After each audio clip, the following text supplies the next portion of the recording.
Ce soir-là, alors que la fête pour notre 3e anniversaire de mariage battait son plein dans notre hôtel particulier de Neuilly-sur-Seine, ce soir-là précisément, je vis mon mari, Adrien Béranger, enlacé avec une autre femme dans la cave à vin familiale. De la fente de la porte, il ne se doutait absolument pas que j'étais là, figé sur place.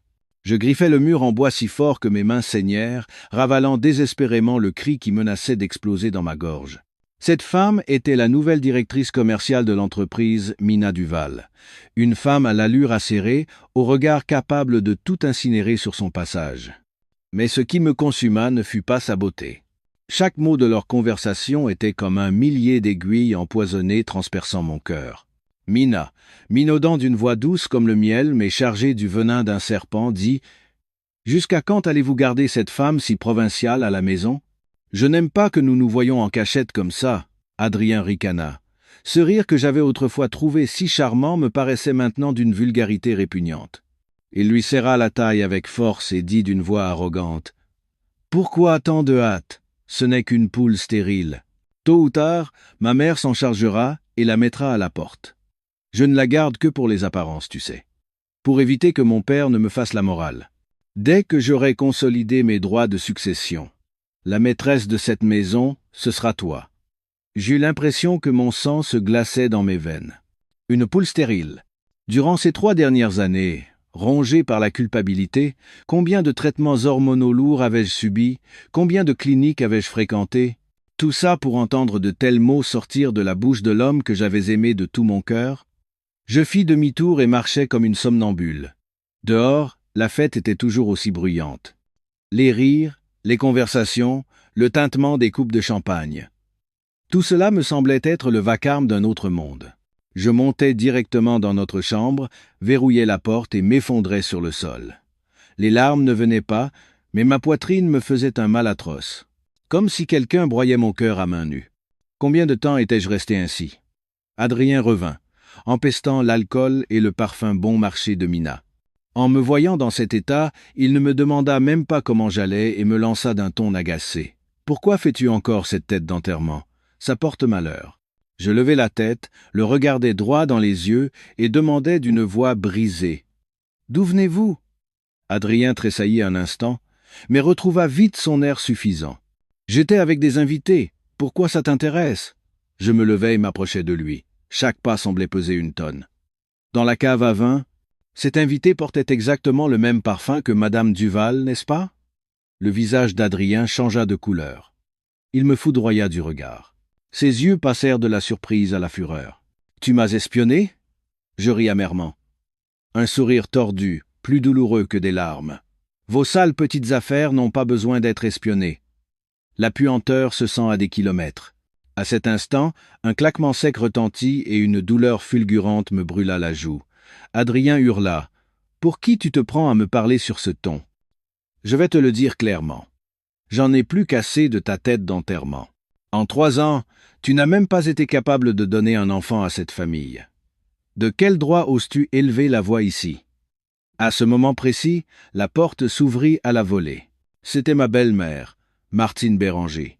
Voyant la scène, elle ne m'accorda pas le moindre regard et se dirigea vers Adrien, lui caressant le bras. « Que se passe-t-il pour que ce soit si bruyant ?» Adrien me pointa du doigt et dit d'une voix pleine de haine « Mère, regardez-moi ça. Elle m'accuse d'avoir une liaison avec une autre femme. » Madame Béranger se tourna vers moi. Son regard était glacial. « Ah oui ? As-tu des preuves, ou bien ce ne sont que des rumeurs qui te rendent faussement jalouse ?» Je tins ma joue brûlante. Ce n'est qu'à ce moment que les larmes jaillirent. « Maman, je les ai vues de mes propres yeux. » Madame Béranger esquissa un sourire méprisant. « Et alors, même si tu les as vues, un homme peut bien faire 1 ou 2 erreurs à l'extérieur. Tu es sa femme. Le devoir d'une épouse est de connaître sa place. C'est de fermer un œil et de faire comme si de rien n'était. Tu n'es même pas capable d'accomplir le devoir le plus fondamental, celui de perpétuer la lignée de cette famille. Alors de quel droit te permets-tu de surveiller ton mari ?»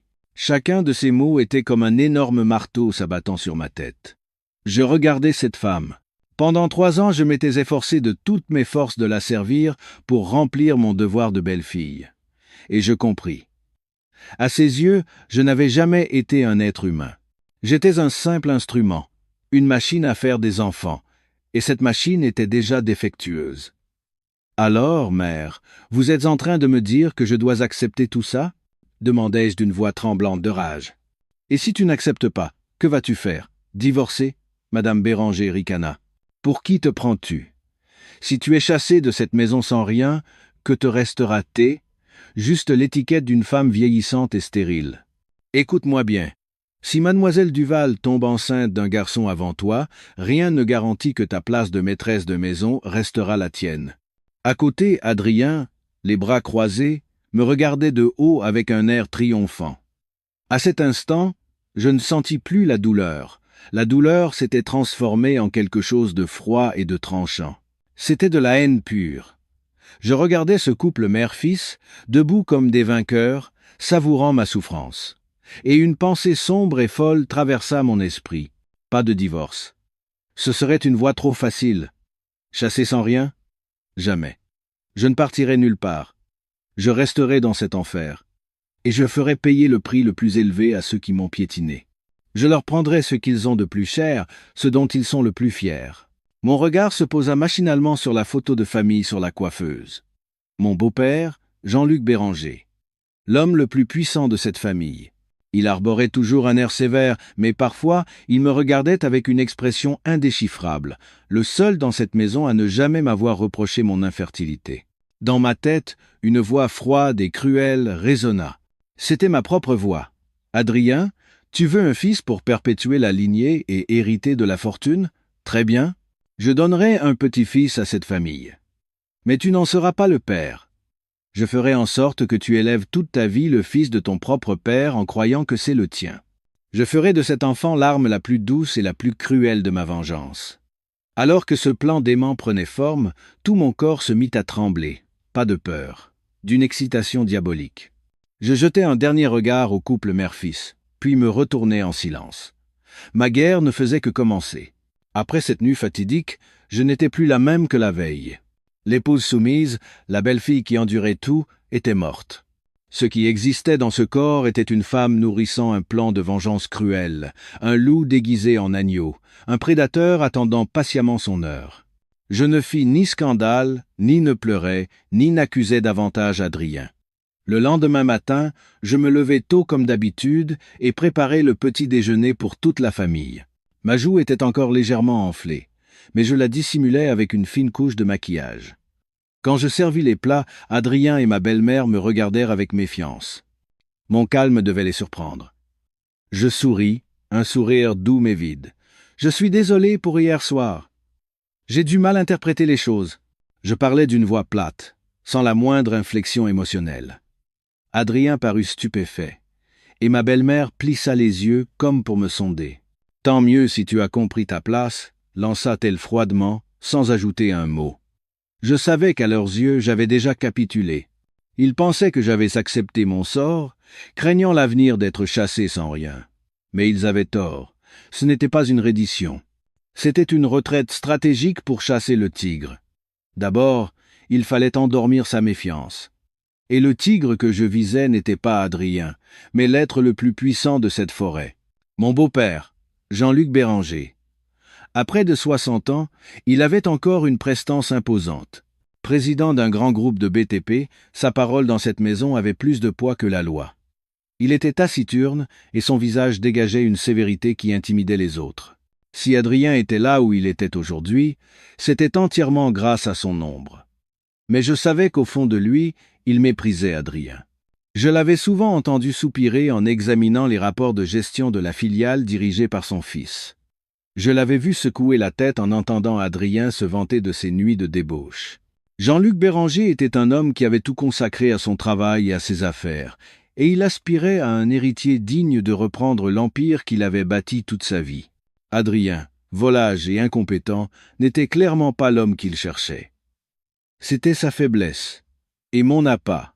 Je commençais à changer, je ne perdais plus mon temps à m'occuper d'Adrien. À la place, je me consacrais à l'étude des affaires de mon beau-père. Je lisais tous les magazines économiques, suivais de près les tendances du marché immobilier et étudiais les projets menés par son groupe. Je savais qu'il avait l'habitude de boire son thé et de lire le journal dans son bureau chaque matin. Je me levais encore plus tôt, préparais son thé oolong préféré et le déposais soigneusement sur son bureau avant qu'il ne se lève. Au début, il ne dit rien. Il se contentait de me jeter un regard furtif, mais je ne me décourageais pas et répétais silencieusement ce rituel chaque jour. Puis, un matin, alors que je posais la théière, il prit soudain la parole. « Vous vous y connaissez en thé ?» Je fus surprise, mais retrouvai vite mon calme. « Pas vraiment, mais j'ai entendu dire que ce thé est bon pour la santé et qu'il éclaircit l'esprit, beau-père. » Jean-Luc Béranger hocha la tête et but une gorgée. « Vous en savez assez. » Il ouvrit son journal économique, et je le vis s'arrêter sur un article analysant les nouvelles tendances des matériaux de construction. Je me lançai audacieusement. « Beau-père, j'ai aussi lu cet article hier. » « Quoi ça ? » L'analyse sur le potentiel des nouveaux matériaux composites dans la construction de gratte-ciel est très pertinente. Non seulement ils sont légers et solides, mais ils permettent aussi de réduire la charge sur les fondations, ce qui représente une économie de coûts considérable. Jean-Luc Béranger leva la tête et me regarda. Cette fois, dans ses yeux, il n'y avait plus de l'indifférence, mais une lueur de surprise. « Vous vous intéressez à ce genre de choses ? » ?»« Oui, j'ai un peu de temps, alors je me suis renseigné. Je pense qu'en tant que membre de la famille, je devrais en savoir un peu sur les affaires familiales, dis-je humblement. Il ne dit plus rien, mais je savais que j'avais planté la première graine dans son esprit. Je lui avais montré que je n'étais pas une femme confinée à la cuisine. J'avais une capacité de réflexion et un intérêt pour son entreprise. Après ce jour, nos brèves conversations dans le bureau se multiplièrent. Parfois, c'était quelques commentaires sur l'actualité, parfois quelques opinions sur la situation économique. Je maintenais toujours une attitude d'apprenante, posais des questions intelligentes et offrais une perspective nouvelle qui le faisait réfléchir. Peu à peu, il commença à s'ouvrir à moi. Il me parla des difficultés de ses débuts, des concurrents féroces sur le marché, et de l'angoisse qu'il ressentait en regardant Adrien. Ce garçon, soupira-t-il un matin. Il n'a que l'apparence, l'intérieur est vide. Il ne pense qu'à s'amuser et à ne rien faire. Si je lui confie un travail, il faut toujours quelqu'un derrière pour réparer ses erreurs. Je ne sais pas ce que deviendra cette entreprise que j'ai bâtie de mes mains. Je remplis silencieusement sa tasse, mais à l'intérieur je jubilais. Il commençait à me voir comme une confidente. Adrien manque peu, être encore de motivation. Avec de plus grandes responsabilités ou un déclic, il changera peu. Être, dis-je prudemment. Jean-Luc Béranger eut un sourire amer. Des responsabilités ?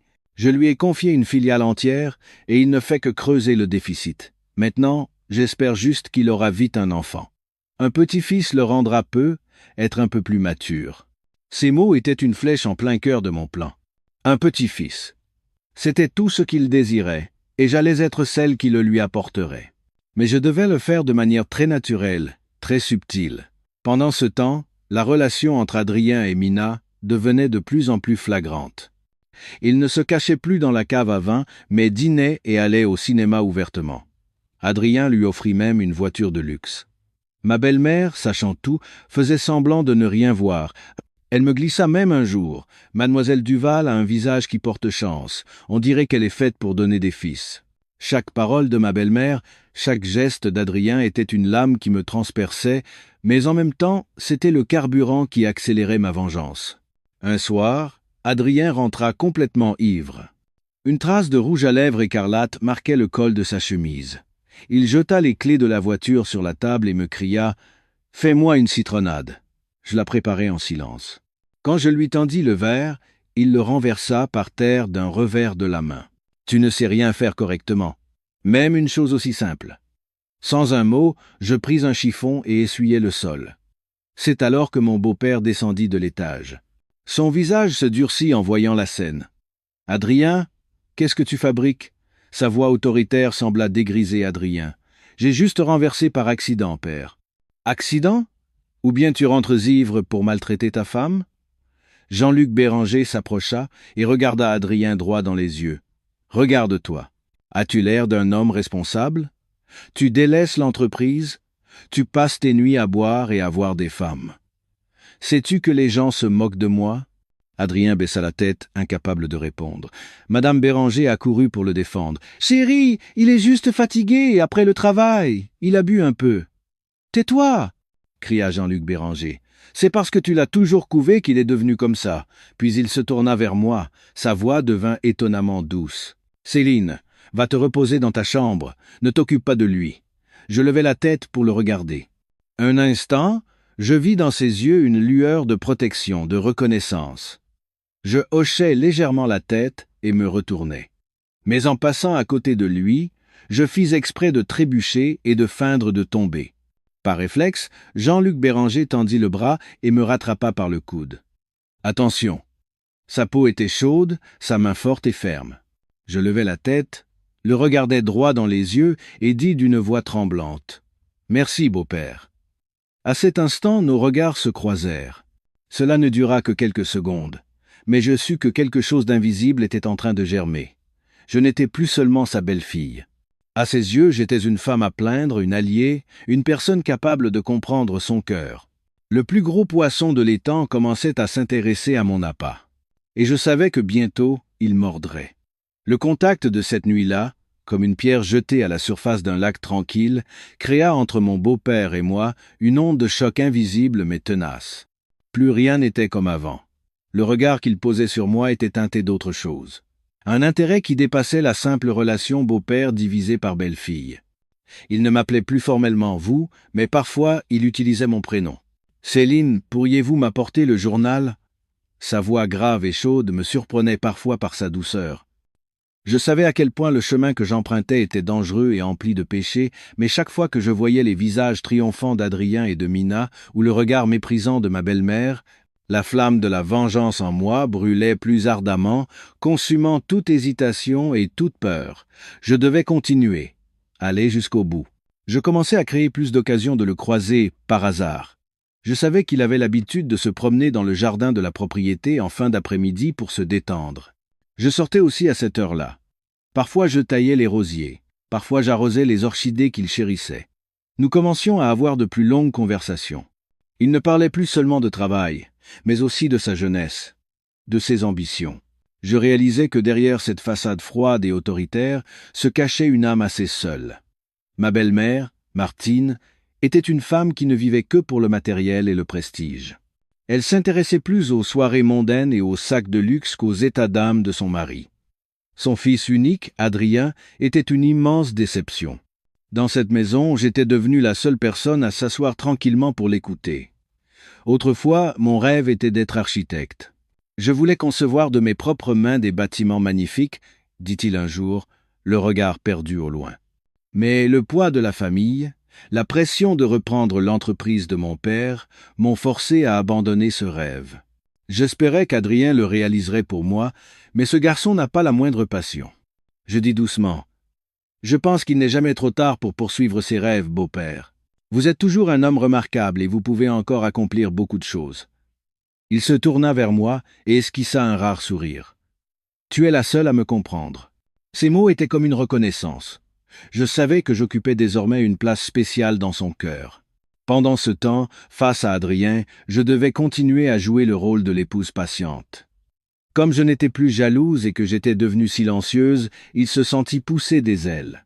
Il amena ouvertement Mina dîner à la maison, la présentant à la famille comme une amie proche. Ma belle-mère ne tarissait pas d'éloges sur elle, la trouvant compétente et charmante. C'était comme si j'étais devenu invisible dans cette maison. Chaque repas où Mina était présente était une torture.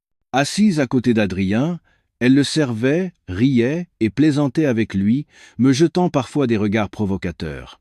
Je me contentais de baisser la tête et de manger, mais sous la table, mes ongles s'enfonçaient dans ma paume de douleur.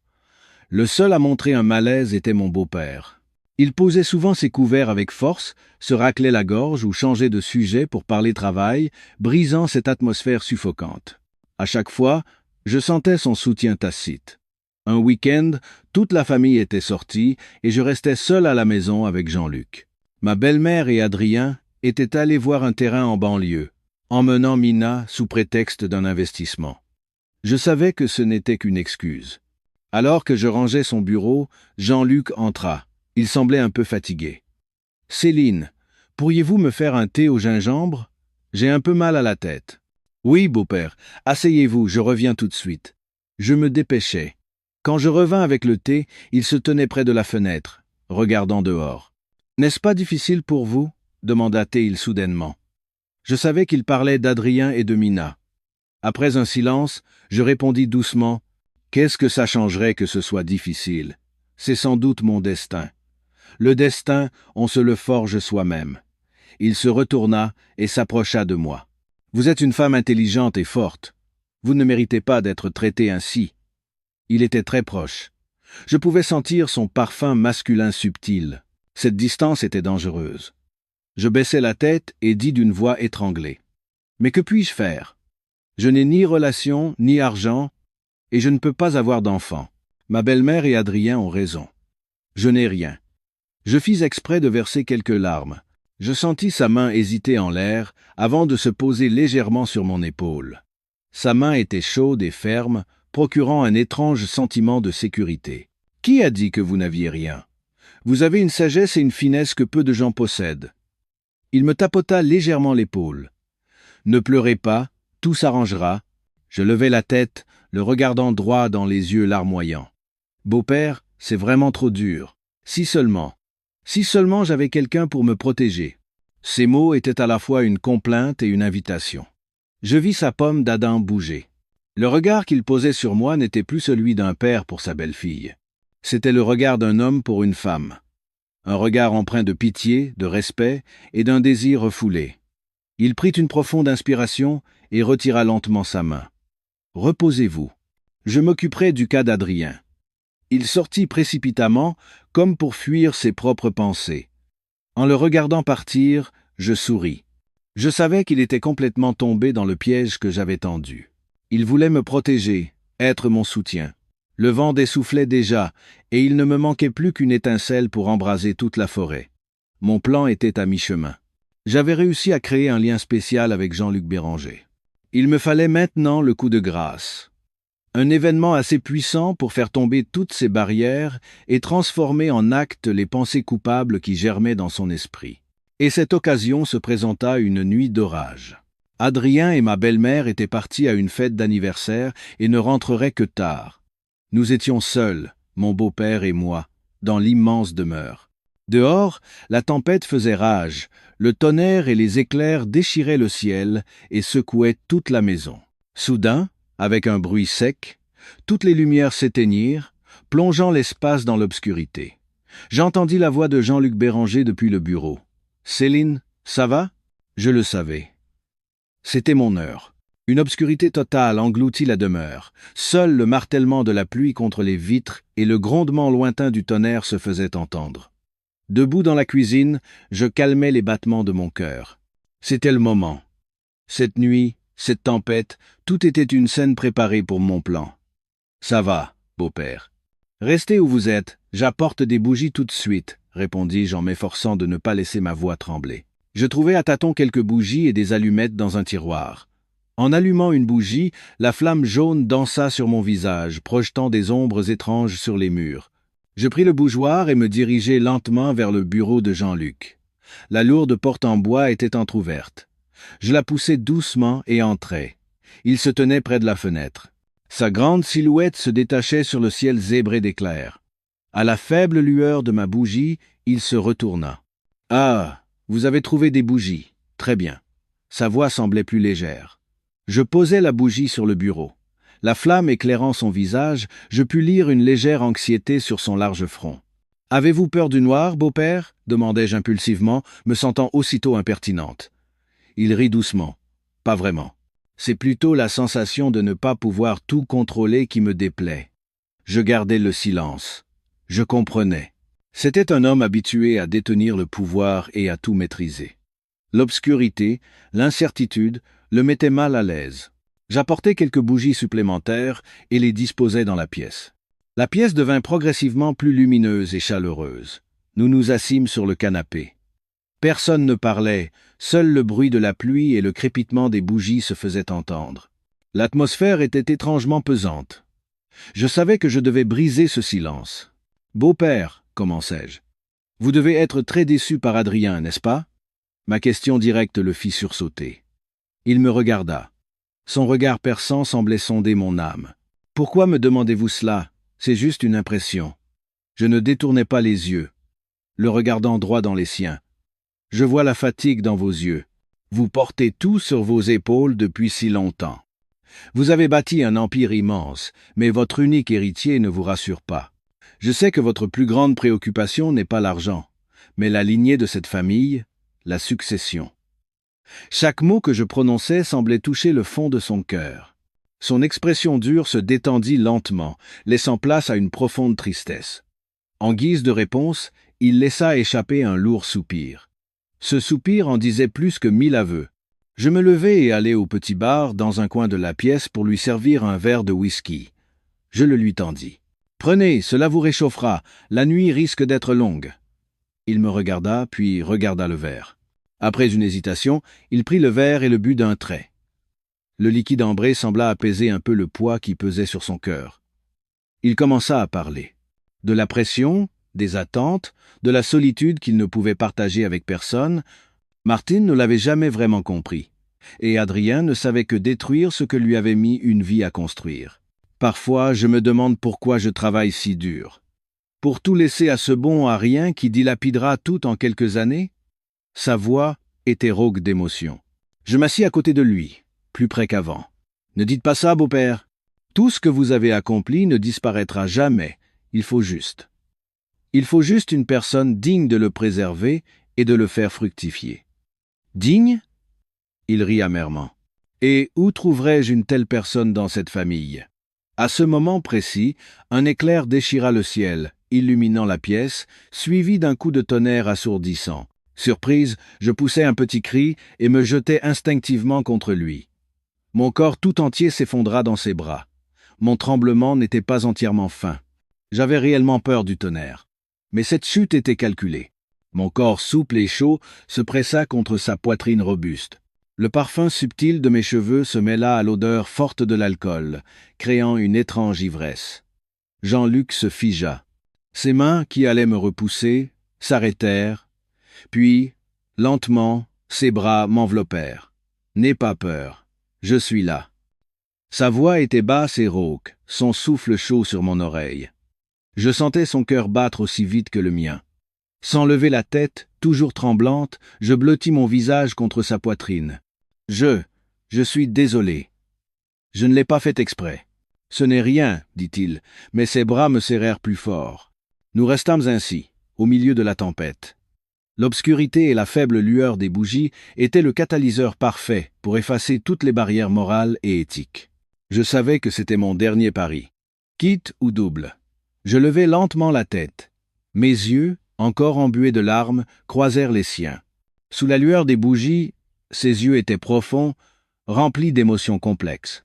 Pitié, désir et un conflit intérieur. « Beau-père » murmurai-je d'une voix douce comme de la soie. « Que dois-je faire maintenant ? Je me sens si seul. » Je n'avais pas besoin d'en dire plus. Mon regard, ma voix et mon corps tremblant dans ses bras disaient tout. Jean-Luc Béranger baissa lentement la tête. La distance entre nos visages se réduisit. Je sentis son souffle chaud. Je fermai les yeux. Je savais ce qui allait se passer. C'était répugnant. C'était un péché, une transgression de tout ce qui était considéré comme juste. Mais c'était aussi la seule voie pour ma vengeance. L'image d'Adrien et de Mina me revint en tête. Le sourire méprisant de ma belle-mère, la douleur brûlante sur ma joue.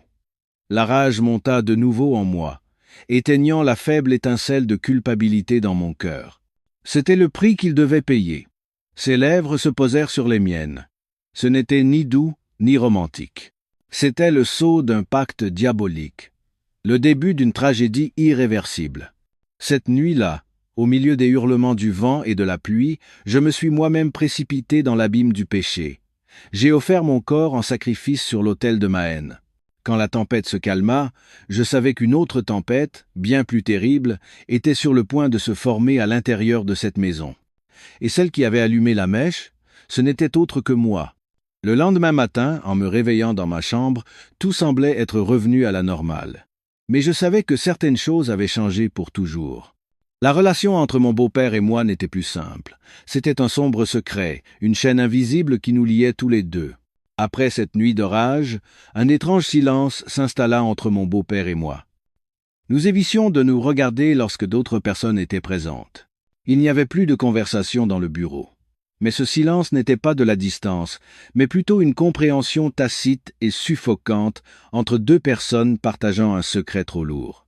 Jean-Luc évitait mon regard, et chaque fois que je le voyais, un mélange de culpabilité et de dégoût m'envahissait. Qu'avais-je fait? Quel genre de monstre étais-je devenu? Ces questions me tourmentaient chaque nuit. Mais chaque fois que je voyais Adrien parler tendrement à Mina au salon, ou que j'entendais ma belle-mère me piquer en disant que la belle-fille d'une de ses amies venait d'accoucher d'un beau garçon, la haine triomphait à nouveau. Je me le répétais. Je n'avais pas tort. C'est le chemin sur lequel il m'avait poussé. Je devais continuer, accomplir mon plan. J'avais besoin d'un enfant. L'enfant de Jean-Luc Béranger. C'était mon seul objectif, mon arme ultime. Mais rien n'était facile. Comment tomber enceinte de mon beau-père sans que personne ne s'en doute? Je commençais à faire semblant de vouloir renouer avec Adrien. Je cessais d'être froide avec lui. Je préparais ses plats préférés, lui posais des questions sur son travail. Adrien, simple d'esprit, crut que je m'étais complètement soumise et que j'acceptais ses infidélités. Il en était très fier. « Tu aurais dû comprendre ta place plus tôt. Contente-toi de jouer ton rôle d'épouse et je ne te laisserai pas tomber, me dit-il un jour en envoyant un texto à Mina. Je me contentais de sourire. Un faux sourire de soumission, mais à l'intérieur, je hurlais. J'avais besoin des avances d'Adrien comme couverture parfaite. C'est ce qui justifierait plus tard l'enfant dans mon ventre. En même temps, je devais trouver un moyen de me rapprocher à nouveau de mon beau-père. Son évitement m'inquiétait. S'il décidait de tout arrêter, mon plan tomberait à l'eau. Je devais l'empêcher de s'échapper de ce marécage de péché. Je savais que sa faiblesse était sa solitude et son désir d'un héritier digne de ce nom. Je décidai d'exploiter cette faiblesse.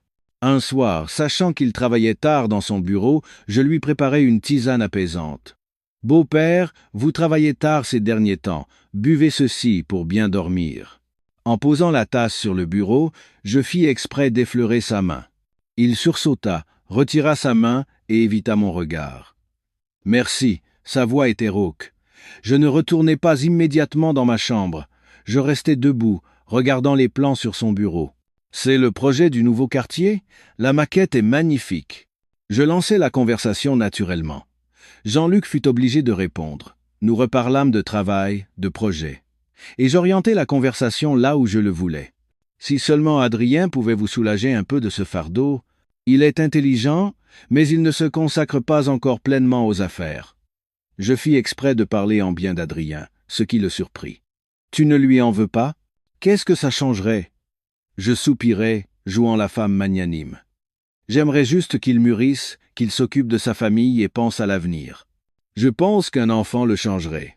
Je mentionnai à nouveau le mot enfant, un mot magique pour lui. Je vis son regard s'assombrir. Je l'espère aussi. Nous essayons, dis-je d'une voix triste. Mais le destin ne nous est pas encore favorable. Je me retournai pour partir, puis, comme si je me souvenais de quelque chose, je me retournai vers lui et le regardai droit dans les yeux. Et je murmurai, assez bas pour qu'il soit le seul à entendre. Ou peut être que je n'ai pas cette chance. Mes mots en suspens étaient lourds de sens. C'était à la fois une lamentation et une proposition coupable. Je vis le visage de Jean-Luc rougir. Il se leva brusquement et se mit à arpenter la pièce. « Ne pense pas à des bêtises et va te reposer. » Il me congédia précipitamment, mais je savais que mes paroles avaient semé dans son esprit un sentiment de culpabilité et une idée folle. Une idée qu'il ne voulait probablement pas admettre lui-même. Il désirait un petit-fils. Officiellement, j'étais la seule personne de la famille à pouvoir le lui donner. Mais entre Adrien et moi, aucun enfant n'arrivait.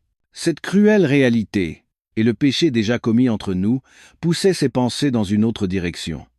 Quelques jours plus tard, il m'appela dans son bureau. Cette fois, il ne m'évita pas. Il ferma la porte à clé. « Céline, » dit-il. Sa voix était terriblement rauque. J'ai beaucoup réfléchi. Je sentis mon cœur battre à tout rompre et garder le silence. Je sais que c'est mal, que c'est une chose abominable. Mais je ne peux pas laisser cette entreprise tomber entre les mains de n'importe qui. Je ne peux pas laisser la lignée des Béranger s'éteindre. Je restai silencieuse, attendant qu'il prononce les mots que j'attendais le plus.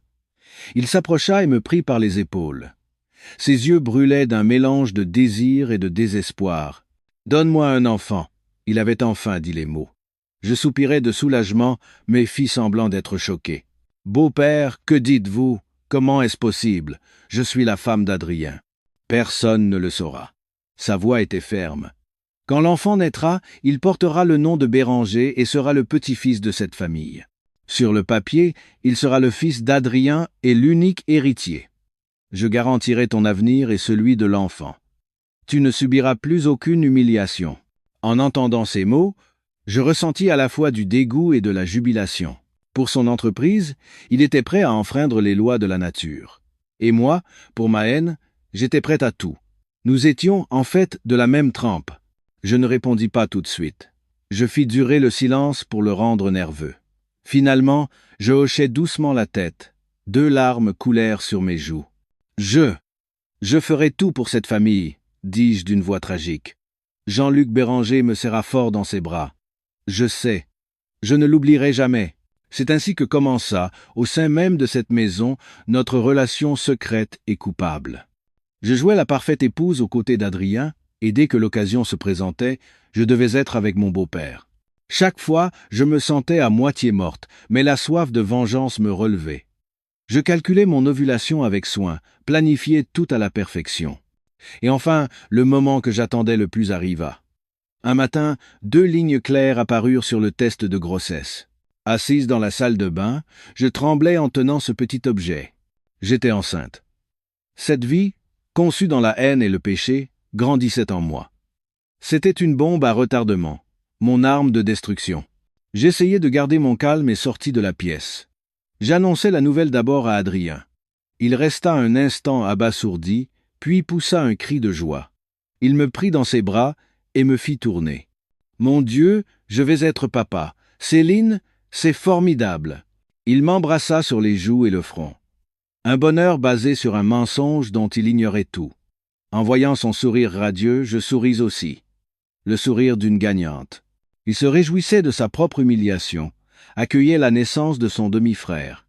Il n'y avait pas de vengeance plus douce. La nouvelle de ma grossesse fut comme une pluie bienvenue sur les terres arides de la famille Béranger. L'attitude d'Adrien changea complètement. Il me traitait avec le plus grand soin et se vantait partout auprès de ses amis qu'il allait bientôt être père.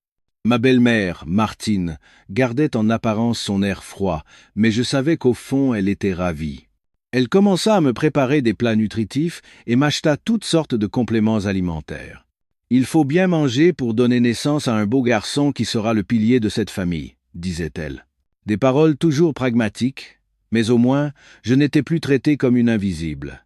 Ma position dans la maison avait changé. Je n'étais plus la poule stérile, mais celle qui portait le plus grand espoir de toute la lignée. Le plus heureux était sans doute mon beau-père, mais sa joie devait être scrupuleusement cachée. Il ne manifestait son attention que par de petits gestes. Quand il me voyait marcher, il me disait de faire attention. Quand il me voyait manger peu, il fronçait les sourcils et s'inquiétait. Quand nous étions seuls, son regard posé sur mon ventre était un mélange complexe de joie, d'inquiétude et de culpabilité. « Prends bien soin de toi. Si tu as besoin de quoi que ce soit, n'hésite pas à me le dire, » me dit-il un jour, lors d'un rare moment seul dans son bureau. Je hochai doucement la tête. Je savourais ce changement. Je savourais l'attention et les soins de toute la famille. Je ressentais une jubilation extrême en voyant Adrien s'empresser de m'acheter des friandises. Il ignorait complètement qu'il s'occupait de son propre demi-frère, l'enfant qui deviendrait un jour son pire ennemi. Mais ces jours paisibles ne durèrent pas. Alors que j'entrais dans mon 3e mois de grossesse, une nouvelle tempête éclata. La maîtresse d'Adrien, Mina, annonça qu'elle était également enceinte. Cette nouvelle fut une bombe au milieu de la joie familiale. C'est Adrien qui l'annonça à toute la famille lors du dîner. Il avait l'air à la fois heureux et embarrassé. « Mina est aussi enceinte », dit-il, incapable de me regarder dans les yeux. La table se figea instantanément. J'étais abasourdi, et les baguettes que je tenais tombèrent sur mon assiette avec un bruit sec. Encore une grossesse ? Comment un timing aussi parfait était-il possible ? La première à réagir fut ma belle-mère.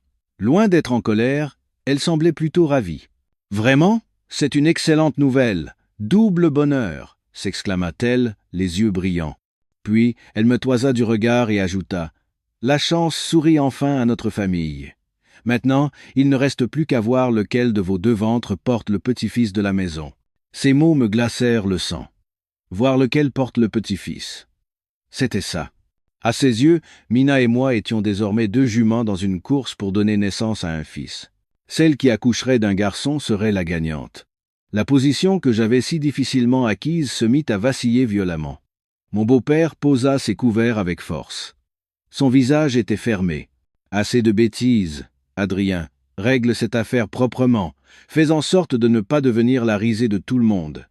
Sur ces mots, il cessa de manger et se retira dans sa chambre. Je savais qu'il était en colère, mais aussi qu'il avait peur. La grossesse de Mina compliquait son plan et le mien. Si Mina donnait naissance à un fils et moi à une fille, notre enfant, son véritable sang, serait éclipsé par un faux petit-fils. Après ce jour, l'atmosphère de la maison redevint tendue. Ma belle-mère commença à s'occuper ouvertement de Mina. Elle l'invitait plus souvent à la maison pour dîner, lui préparant toutes sortes de mets délicats.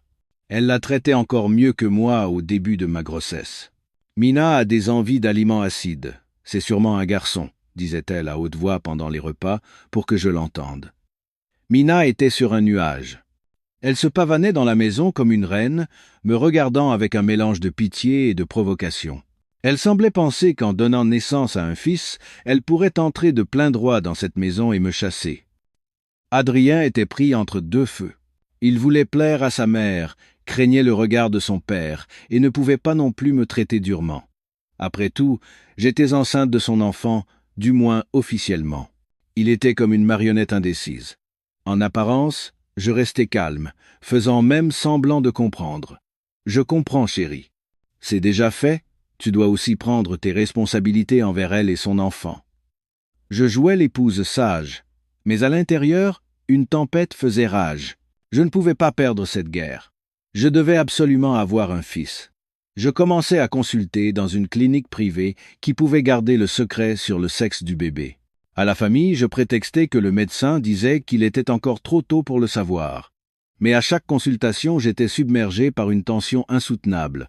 C'est un garçon, madame. Et il est en parfaite santé. Les mots du médecin lors de l'échographie de la 16e semaine furent comme un poids énorme qui s'enlevait de mes épaules. Un garçon. Mon arme était une arme très puissante. Mais je décidai de garder ce secret pour moi seul. Je ne le dirai à personne, pas même à mon beau-père. Je voulais créer la surprise. Le coup de théâtre final qui renverserait la situation. Je voulais voir les visages de ma belle-mère et de Mina, qui me croyaient déjà vaincue.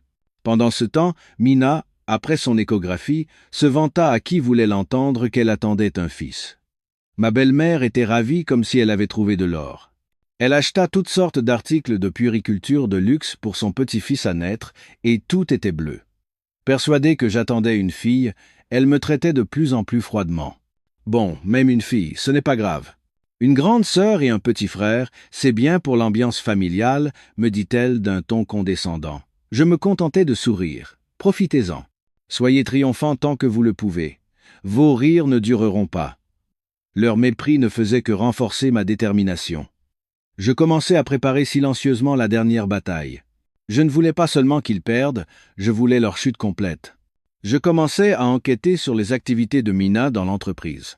Je demandais à un ami expert comptable d'examiner les projets dont elle était responsable, et je découvris quelque chose de choquant.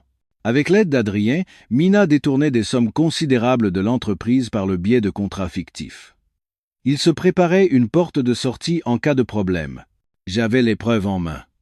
C'était comme tenir une bombe. Je n'allais pas la faire exploser maintenant. J'allais attendre. Attendre le jour de la naissance de mon enfant.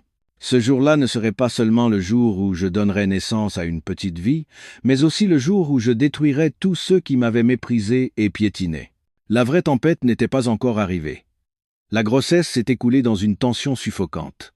L'hôtel particulier était devenu une immense scène, où Mina et moi étions les deux actrices principales d'une lutte de pouvoir, tandis que le reste de la famille était un public exigeant, prêt à rendre son verdict à tout moment. Ma belle-mère ne cachait plus sa préférence. Elle traitait ouvertement Mina comme sa future belle-fille, et moi comme une simple mère porteuse hébergée par charité. La meilleure nourriture, toute l'attention, tout était dirigé vers Mina et le petit-fils dans son ventre. Adrien était complètement manipulé par Mina et sa mère. Il s'affichait ouvertement avec elle, l'emmenant aux soirées de l'entreprise et la présentant comme sa future épouse. Il semblait avoir complètement oublié l'existence de sa femme légitime qui, du moins officiellement, portait son enfant. Je suis devenu une ombre dans ma propre maison. Je menais une vie silencieuse à laquelle personne ne prêtait attention. Je prenais souvent mes repas seul dans la cuisine. Je ne voulais pas les voir attablés comme une vraie famille heureuse, s'amusant. La douleur et l'humiliation grandissaient de jour en jour, mais ne parvenaient pas à m'abattre. Au contraire, elles formaient une barrière de feu autour de mon cœur, me rendant plus froide et plus dure que l'acier. Je me le répétais, il faut tenir. Plus je serai acculé, plus ma contre-attaque sera puissante. Le seul à se soucier de moi dans cette maison était mon beau-père. Jean-Luc Béranger prenait de plus en plus ses distances avec sa femme et son fils. Il dînait souvent seul dans son bureau, et les disputes avec ma belle-mère se faisaient de plus en plus fréquentes. « Tu es étrange ces derniers temps. Adrien va bientôt nous donner un héritier. Toute la famille devrait se réjouir, et toi, tu fais cette tête d'enterrement. Ne me dis pas que c'est cette belle fille qui te manque ?» J'entendais souvent ma belle-mère l'attaquer. Jean-Luc se contentait généralement de hurler. « Qu'est-ce que tu en sais? Tu verras bien, cette maison va devenir un chaos à cause de toi et de ton fils. » Il ne pouvait pas me protéger ouvertement. Cela risquerait de révéler notre terrible secret. Cette impuissance se transformait en colère qu'il déversait sur Adrien. Il commença à contrôler plus strictement la gestion de l'entreprise, bloquant toutes les dépenses inutiles d'Adrien. Adrien, ne pouvant plus subvenir aux besoins de Mina en lui achetant des sacs de luxe et des voitures, commença à s'énerver. Je ne sais pas ce qu'a mon père en ce moment. On dirait un tyran. Tu ne pourrais pas lui en toucher un mot ? Adrien vint me trouver. Pour la première fois depuis des mois, il s'abaissait devant moi. En regardant cet homme qui avait été mon mari, je ressentis de l'amertume. Il ne venait me voir que lorsqu'il avait besoin de quelque chose. Je souris ironiquement et dis « Je ne suis qu'une femme hébergée dans cette maison. Comment oserais-je parler à beau-père ? Demandez plutôt à mademoiselle Duval. Elle est compétente et très appréciée de votre mère. Un mot de sa part aura peu, être plus d'effet. » Mes paroles étaient à la fois sarcastiques et provocatrices. Adrien partit en claquant la porte. Il n'était plus le roi de son royaume. Le pouvoir et l'argent dont il avait toujours été si fier lui étaient progressivement retirés par son père, et celle qui tirait les ficelles en coulisses, c'était moi. Je savais que mon beau-père faisait tout cela pour moi et pour l'enfant dans mon ventre. Il nous préparait le terrain. Il voulait qu'Adrien s'affaiblisse, qu'il perde tout, pour que, lorsque la vérité éclaterait, il n'ait même plus la force de résister. La relation entre Jean-Luc et moi était devenue une alliance secrète. Pas besoin de mots. Un simple regard suffisait. Parfois, il me laissait un petit mot dans le bureau. « Je pars en déplacement à Marseille ce week-end. J'emmène Adrien, sois prudente à la maison. » Ou « Le projet de Mina a des problèmes. Une enquête est en cours, ne t'inquiète pas et concentre-toi sur ta grossesse. » Ces mots étaient mon seul réconfort dans ces jours sombres. Je savais que je n'étais pas seul dans cette guerre. J'avais l'allié le plus puissant. Pendant ce temps, je continuais de rassembler les preuves du détournement de fonds d'Adrien et de Mina. Mon ami expert comptable découvrit des malversations assez graves pour les envoyer tous les deux en prison. Je fis des copies de tous les documents et les mis en lieu sûr. Ma bombe grossissait de jour en jour et sa puissance destructrice devenait de plus en plus terrifiante. Nos dates d'accouchement prévues n'avaient que 2 semaines d'écart. J'accouchais la première. Quand les contractions commencèrent, toute la famille m'emmena en urgence à l'hôpital. C'était une clinique internationale privée très chère, choisie par mon beau-père lui-même. Ma belle-mère et Adrien semblèrent surpris, mais n'osèrent pas contredire sa décision. Dans la salle d'attente, il n'y avait qu'Adrien et ma belle-mère. Ils étaient assis, l'air indifférent, consultant de temps en temps leur téléphone. Ils étaient là par obligation et pour les apparences. Je savais qu'au fond d'eux, ils espéraient que j'accouche d'une fille, leur donnant ainsi une raison légitime d'accueillir Mina. Mon beau-père n'était pas venu. Il avait dit avoir une urgence. Mais je savais qu'il attendait des nouvelles quelque part à proximité, encore plus anxieux que moi. Après des heures de contractions douloureuses, le cri d'un bébé retentit enfin. L'infirmière sortit et dit à Adrien avec un sourire « Félicitations, C'est un magnifique petit prince de 3, 5 kilos. Je vis le visage d'Adrien se figer, forçant un sourire. Ma belle-mère resta pétrifiée, laissant tomber le sac à main qu'elle tenait. Un garçon bégaya-t-elle. Oui, un petit prince, confirma joyeusement l'infirmière. Épuisé, je sortis de la salle d'accouchement, mais mon cœur était rempli d'une joie triomphale. J'avais gagné. J'avais donné naissance à un fils. En voyant les visages déconfits de la mère et du fils, je sentis que toute ma souffrance en avait valu la peine. Adrien s'approcha de mon lit et regarda le bébé endormi dans mes bras.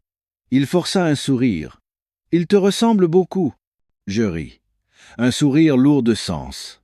Il me ressemble, mais c'est le porte-bonheur de la famille Béranger, n'est-ce pas, chérie? C'est alors que le téléphone de ma belle-mère sonna. C'était Mina. J'entendis vaguement ses cris à travers le combiné. Elle avait dû apprendre la nouvelle. La course était terminée avant même qu'elle n'ait atteint la ligne d'arrivée. Ma belle-mère accrocha, le visage cendré. Elle sortit sans un mot. Je savais que son esprit était en plein tumulte. Son plan d'accueillir Mina comme belle-fille, de voir le petit-fils né de Mina, tout s'était effondré. Je leur avais barré toutes les issues. Mais ce n'était que le début. La plus grosse bombe n'avait pas encore explosé. Quand mon fils et moi sommes rentrés à la maison, mon beau-père avait transformé toute ma chambre en un paradis pour bébé. Il tenait son petit-fils dans ses bras. Sur son visage habituellement froid, un bonheur impossible à dissimuler était apparu. Il regardait le bébé, puis me regardait. Son regard était rempli de gratitude. « Tu as bien travaillé, dit-il simplement, mais je compris tout. » Adrien essayait de jouer le bon père, mais sa maladresse était évidente. Il tenait le bébé avec gaucherie, le regardant avec une expression étrange. Être que son subconscient sentait que quelque chose n'allait pas. 2 semaines plus tard, Mina accoucha également. Elle eut une fille. Cette nouvelle fut le coup de grâce qui anéantit tous les espoirs de ma belle-mère et de son fils. Mon fils était désormais le seul petit-fils, l'héritier incontesté de la famille Béranger. La guerre semblait terminée, mais je savais qu'une bête acculée est la plus dangereuse. Et j'attendais. Leur dernier acte de folie. La naissance de mon fils, l'unique petit-fils, a complètement changé la donne dans la maison. De l'épouse négligée, de la belle-fille méprisée, je suis devenu en un instant la femme la plus puissante de cette maison après mon beau-père. Ma belle-mère, bien que mécontente, n'osait plus rien laisser paraître. Mon fils était le trésor de la famille, la clé qui ouvrirait les portes d'une immense fortune. Elle ne pouvait pas m'ignorer. Adrien vivait toujours dans la confusion. Il essayait d'être un père, mais le lien entre lui et le bébé était ténu. Il ne savait pas qu'à chaque fois qu'il prenait le bébé dans ses bras, il tenait son propre demi-frère, l'incarnation de la trahison et de la haine. Mina, après avoir accouché d'une fille, avait complètement perdu son influence. Adrien ne lui donnait plus d'argent comme avant, et ma belle-mère ne s'intéressait plus à elle et à son enfant. De future maîtresse de maison, elle était devenue une mère célibataire abandonnée. L'amertume et la colère ne la laissaient pas en paix. Elle commença à faire des folies. Elle appelait et envoyait des messages à Adrien sans cesse. Parfois elle pleurait, parfois elle menaçait. « Tu dois prendre soin de nous. Sinon, je révélerai au monde entier ton vrai visage. » Je l'entendis un jour crier au téléphone en passant devant la chambre d'Adrien. Mais maintenant, Adrien n'avait plus peur. « Et que peux-tu faire? Ton enfant est une fille, et ma femme a eu un fils. Sais-tu quelle est ma position? » répondit-il froidement. La froideur d'Adrien poussa Mina au bord du gouffre.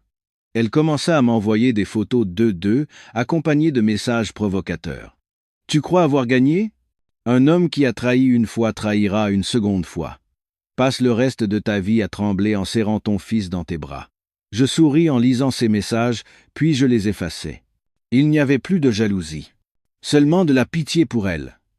Elle avait perdu, mais refusait toujours de l'admettre. Mais j'avais sous-estimé la folie d'une femme acculée. Un après-midi, alors que je faisais la sieste à mon fils, Mina apparut soudainement à notre porte.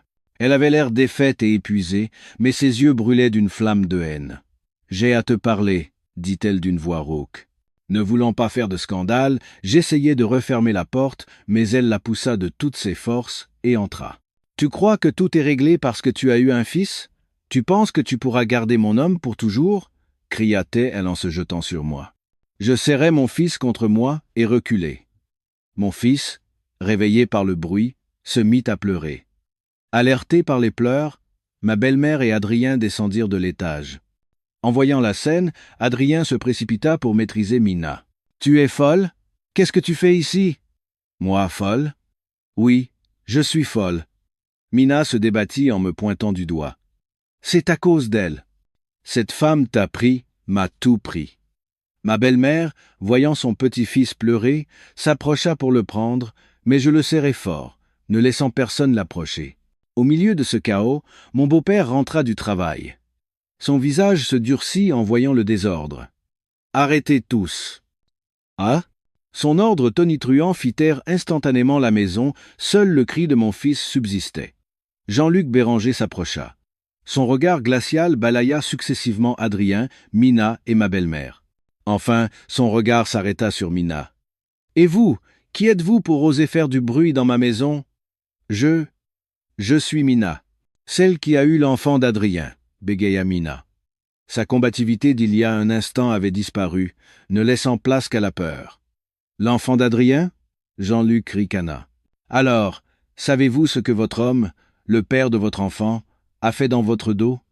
Sur ces mots, il jeta un épais dossier sur la table. « Ce sont les preuves qu'Adrien, et vous avez détourné des millions de l'entreprise.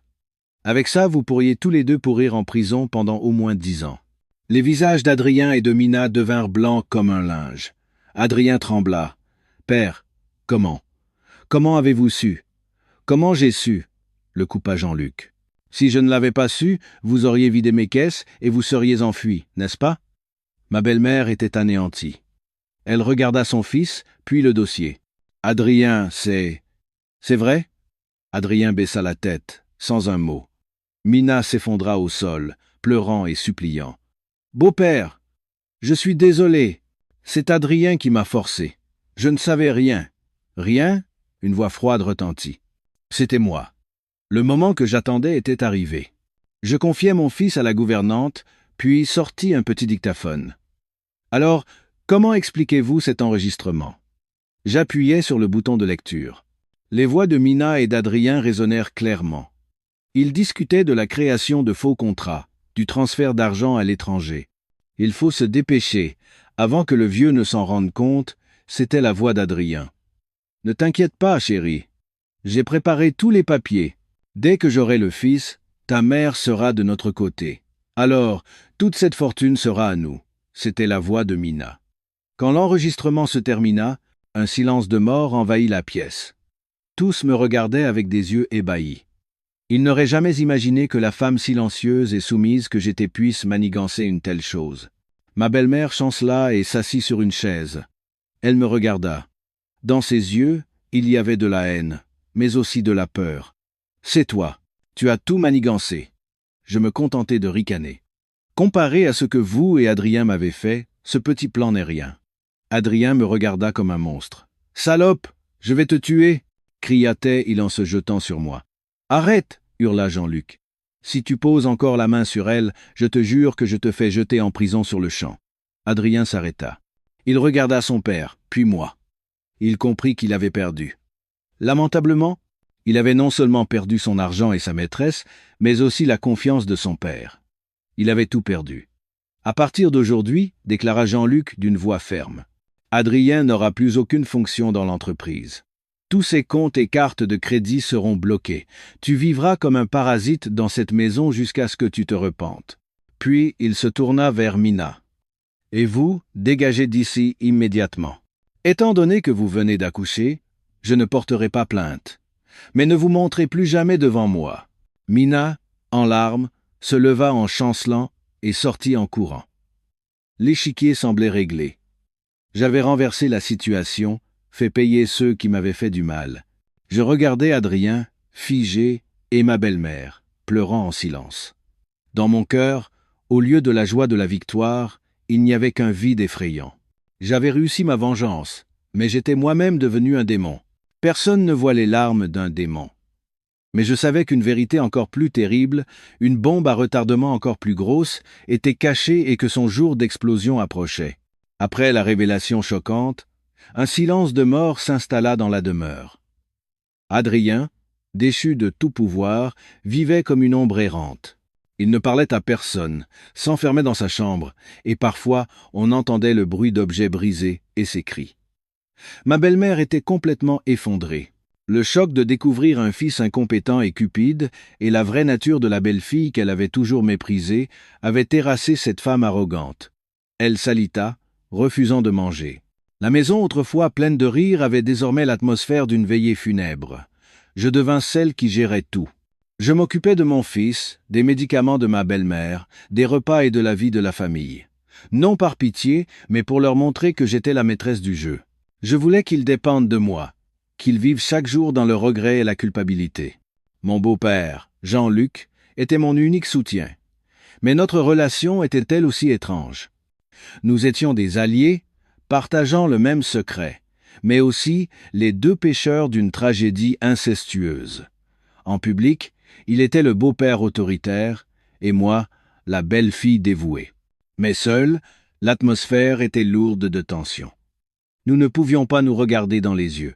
Mon fils, notre enfant, était notre seul lien, et en même temps, notre plus grand obstacle.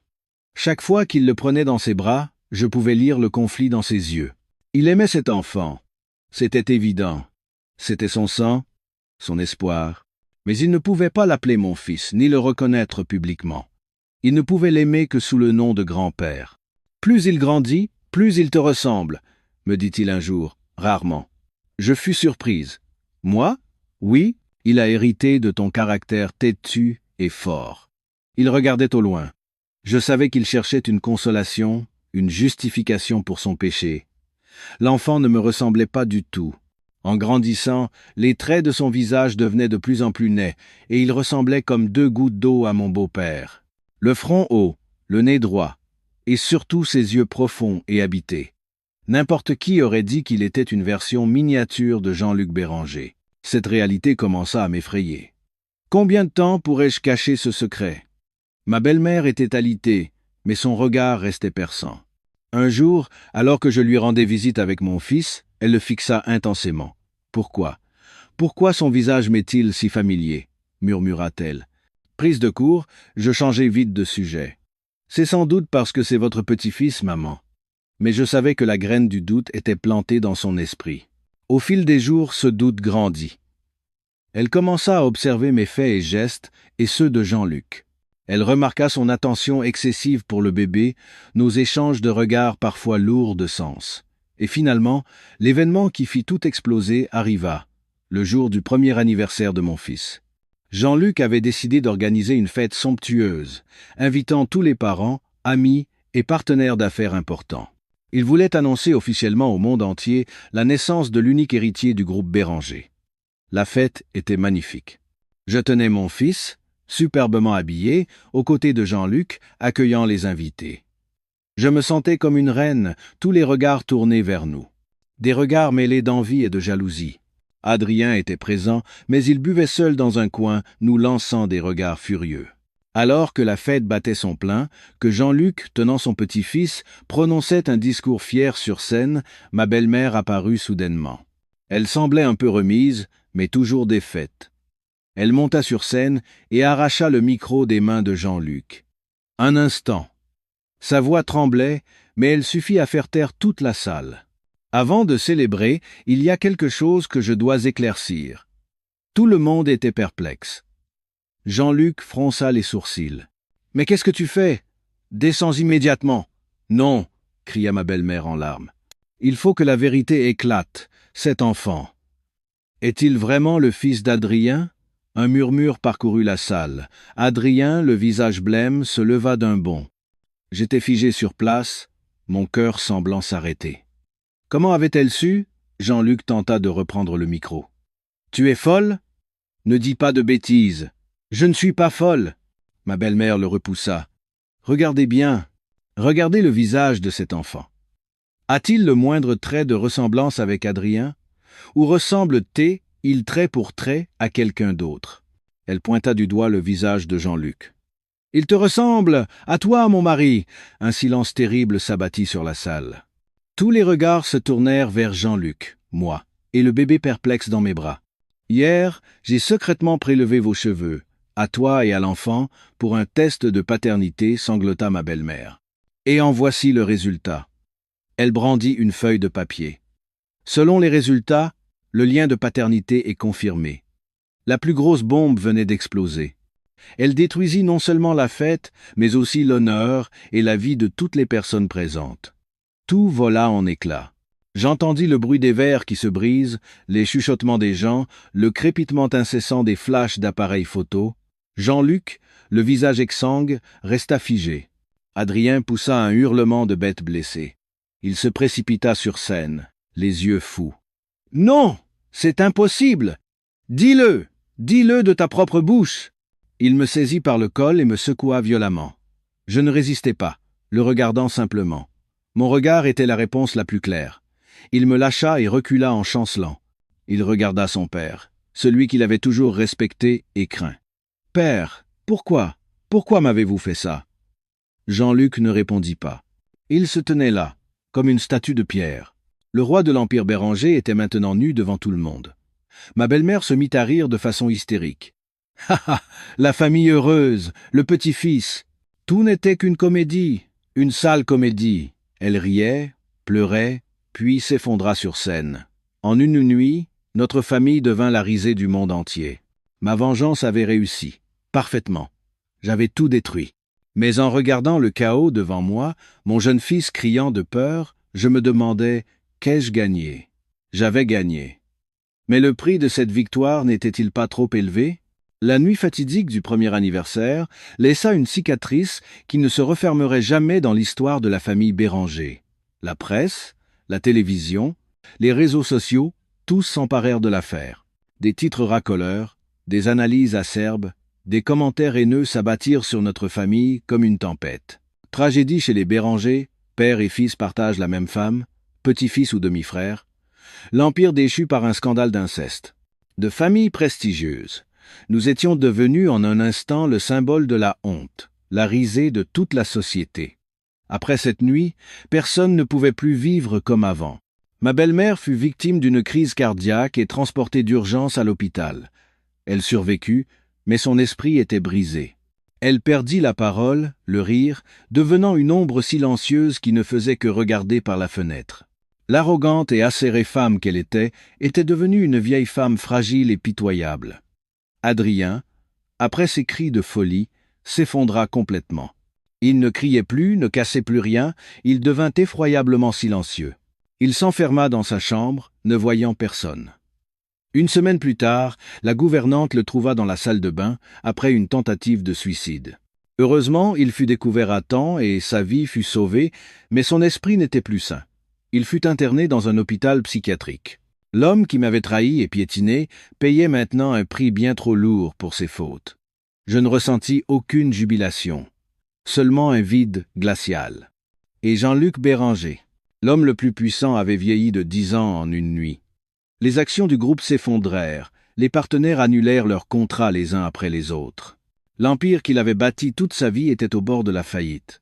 Il n'allait plus au bureau, restant seul dans son bureau avec ses bouteilles d'alcool fort.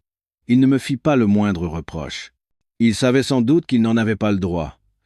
Cette tragédie, c'était lui qui l'avait créée. Un soir, il m'appela dans sa chambre. Il était assis au milieu d'un désordre de bouteilles. Son visage était hagard. « Tout est de ma faute », dit-il d'une voix rauque. J'étais trop obsédé par la succession, trop égoïste. J'ai fini par détruire cette famille. Il me tendit un dossier. « C'est tout ce qui me reste. J'ai tout mis à ton nom et à celui de mon fils. Prends-le, prends l'enfant et partez d'ici. Va très loin, commence une nouvelle vie. L'enfant ne doit pas grandir dans cette honte. » Je regardais le dossier, puis le regardais. « Et vous ? » ?»« Je resterai ici. » Son regard était vide. « Je dois assumer tout ce que j'ai fait. C'est ma punition. » Je ne pris pas le dossier. Je me retournai en silence. Je savais que l'argent n'avait plus aucune importance. Ce que nous avions tous perdu ne pouvait être racheté par aucune somme. J'avais réussi ma vengeance. J'avais fait souffrir tous ceux qui m'avaient blessé. Et alors, je vivais moi-même dans l'enfer que j'avais créé. Chaque fois que je voyais mon fils, je voyais le visage de Jean-Luc, je me souvenais de mon péché. L'enfant n'y était pour rien. mais il devrait porter cette tâche toute sa vie. Je décidai de partir. Je ne pris rien qui appartenait à la famille Béranger. Je pris seulement mon fils et montai dans un bus pour le village natal de mes parents, où il y avait une petite maison et un potager. Je voulais que mon enfant grandisse dans un endroit paisible, loin des péchés et des tempêtes des adultes. Les premiers jours furent difficiles. Je dus faire face aux chuchotements et aux regards curieux des voisins, mais je n'y prêtais pas attention. Je consacrais tout mon temps à m'occuper de mon fils, à cultiver mon jardin, à trouver la paix intérieure. Mon fils grandit, en bonne santé et gentil. Il était ma raison de vivre, la seule force qui me permettait d'avancer. Parfois, j'avais des nouvelles de la famille Béranger. Le groupe de Jean-Luc avait finalement fait faillite. La demeure avait été vendue pour payer les dettes et il avait déménagé dans un petit appartement, vivant en reclus. Ma belle-mère, après sa sortie de l'hôpital, vivait avec lui, le vieux couple s'occupant l'un de l'autre. Adrien était toujours à l'hôpital psychiatrique, sans amélioration.